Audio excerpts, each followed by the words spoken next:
Oke, halo teman-teman. Di video kali ini saya akan membahas tentang bahasa, logika, matematika, dan statistika. Dalam filsafat ilmu, bahasa, logika, matematika, dan statistika adalah empat alat penting yang saling bekerja sama untuk membantu kita menemukan dan menyebarkan kebenaran ilmiah. Bahasa bertugas sebagai alat komunikasi agar ide kita bisa dipahami oleh orang lain dengan jelas dan tidak bikin bingung. Logika adalah aturan berpikirnya supaya cara kita mengambil kesimpulan tetap lurus, masuk akal, dan tidak keliru. Matematika berperan memberikan kepastian dan perhitungan yang jelas lewat angka atau simbol, sedangkan statistika bertugas mengolah data dan fakta di lapangan untuk membuktikan apakah dugaan kita benar atau salah. Singkatnya, bahasa adalah wadahnya, logika adalah panduannya, matematika adalah alat hitungnya, dan statistika adalah penguji kenyataannya. Kita mulai dari bahasa. Bahasa memiliki peran penting bagi kehidupan manusia. Dengan kelazimannya, kebanyakan kita menganggapnya sebagai hal yang biasa-biasa saja. Padahal bahasa merupakan bagian yang amat penting dalam peradaban manusia dan juga bagian dari pembeda manusia dan makhluk lainnya. Hal ini senada apa yang disampaikan oleh Ernest Cassirer yang membuat manusia sebagai animal symbolism, yaitu makhluk yang menggunakan simbol sebagai animal symbolism. Peran manusia lebih luas ketimbang Homo sapiens, yakni makhluk yang berpikir. Sebab dalam kegiatan berpikirnya manusia perlu menggunakan simbol. Bloch dan Traeger mendefinisikan bahasa sebagai sistem simbol-simbol yang bunyi yang arbiter yang digunakan oleh suatu kelompok sosial sebagai alat komunikasi. Sementara Joseph Brown mengatakan bahasa adalah suatu sistem yang berstruktur dari simbol-simbol yang bunyi yang arbiter yang digunakan oleh para anggota suatu kelompok sosial sebagai alat bergaul satu sama lain. Fungsi bahasa. Pada hakikatnya, bahasa mempunyai dua fungsi utama, yaitu sebagai sarana berkomunikasi sesama manusia dan sarana untuk mempersatukan kelompok manusia, yaitu disebut pertama sebagai fungsi komunikatif dan yang disebut belakangan ini disebut sebagai fungsi integratif. Para ahli filsafat dan psikolinguistik melihat bahasa sebagai sarana mengungkapkan pikiran, perasaan, dan emosi. Adapun aliran sosiolinguistik melihat bahasa sebagai sarana perubahan masyarakat. Sarimutasi mengumumkan tiga fungsi bahasa utama, yaitu fungsi simbolik, emotif, dan efektif. Fungsi simbolik dan emotif lebih menonjol dalam komunikasi ilmiah.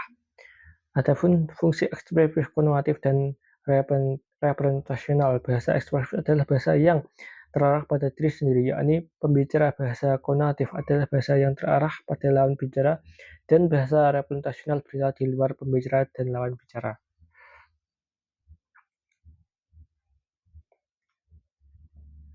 Selanjutnya adalah matematika.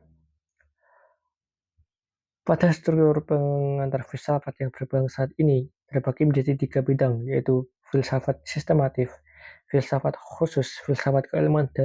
Dalam hal ini, filsafat matematika masuk ke dalam keilmuan disanding oleh filsafat fisika, biologi, linguistik, psikologi, dan ilmu-ilmu sosial. Matematika telah ada sebelum guru dan orang tua kita ada. Beberapa matematika usianya terbilang sangat tua, sebab mulai dari peradaban Yunani, Romawi kuno, Mesir kuno, sampai abad milenium, matematika tetap memegang peran penting di seluruh sendi kehidupan manusia, baik di dunia maupun akhirat.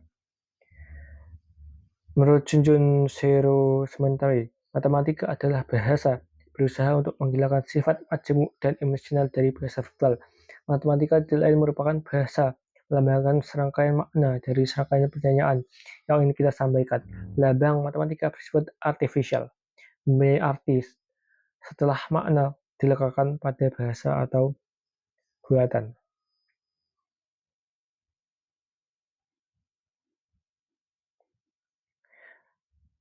Matematika merupakan alat yang dapat memperjelas dan menyederhanakan suatu keadaan atau situasi melalui abstraksi, idealisasi, atau generalisasi untuk studi maupun dimensi kehidupan. Misalnya, banyak persoalan kehidupan memerlukan kemampuan menghitung dan mengukur. Menghitung mengarah pada aritmatika atau studi tentang bilangan, dan mengukur mengarah pada geometri atau studi tentang bangun, ukuran, dan posisi benda. Aritmatika dan geometri merupakan pondasi atau dasar dari matematika. Peranan matematika sebagai sarana berpikir ilmiah dapat diperoleh kemampuan sebagai berikut. Yang satu, menggunakan algoritma. Yang termasuk dalam kemampuan ini adalah melakukan operasi hitung, himpunan, dan juga menghitung ukuran tendensi sentral dari data banyak dan secara manual. Yang kedua, melakukan manipulasi secara matematik. Yang termasuk dalam kemampuan ini adalah menggunakan sifat-sifat atau rumus-rumus ke dalam pernyataan matematika. Yang ketiga, mengorganisasi data, dan kemampuan ini diantara lain meliputi pengorganisasian data atau informasi, misalnya membedakan atau menyebutkan apa yang diketahui dari suatu soal atau masalah dari apa yang ditanyakan.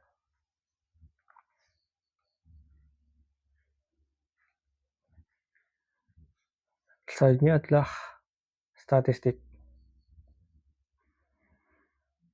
Secara etimologi, kata statistik berasal dari kata status atau bahasa Latin yang punya persamaan dengan kata state atau bahasa Inggris yang dalam bahasa Indonesia diterjemahkan dengan negara. Pada awal mulanya, kata statistik diartikan sebagai kumpulan bahan keterangan atau data yang baik berwujud angka atau data kuantitatif maupun yang tidak berwujud angka atau data kualitatif yang mempunyai arti penting dan kegunaan yang besar bagi suatu negara. Namun, perkembangan arti kata statistik hanya dibatasi pada kumpulan bahan keterangan yang berwujud sebagai angka atau data kuantitatif saja, dan secara terminologi dewasa ini adalah istilah statistik terkandung berbagai macam pengertian. Yang pertama, istilah statistik kadang diberi pengertian sebagai data statistik, yaitu sekumpulan bahan keterangan atau berupa angka atau bilangan. Sebagai kegiatan statistik, keputusan kadang juga dimasukkan sebagai model statistik, yaitu cara tertentu yang perlu ditempuh dalam rangka mengumpulkan, menyusun, atau mengatur, atau menyajikan, menganalisis, dan memberi interpretasi terhadap sekumpulan bahan keterangan berupa itu dapat berbicara dan dapat memberikan makna tertentu.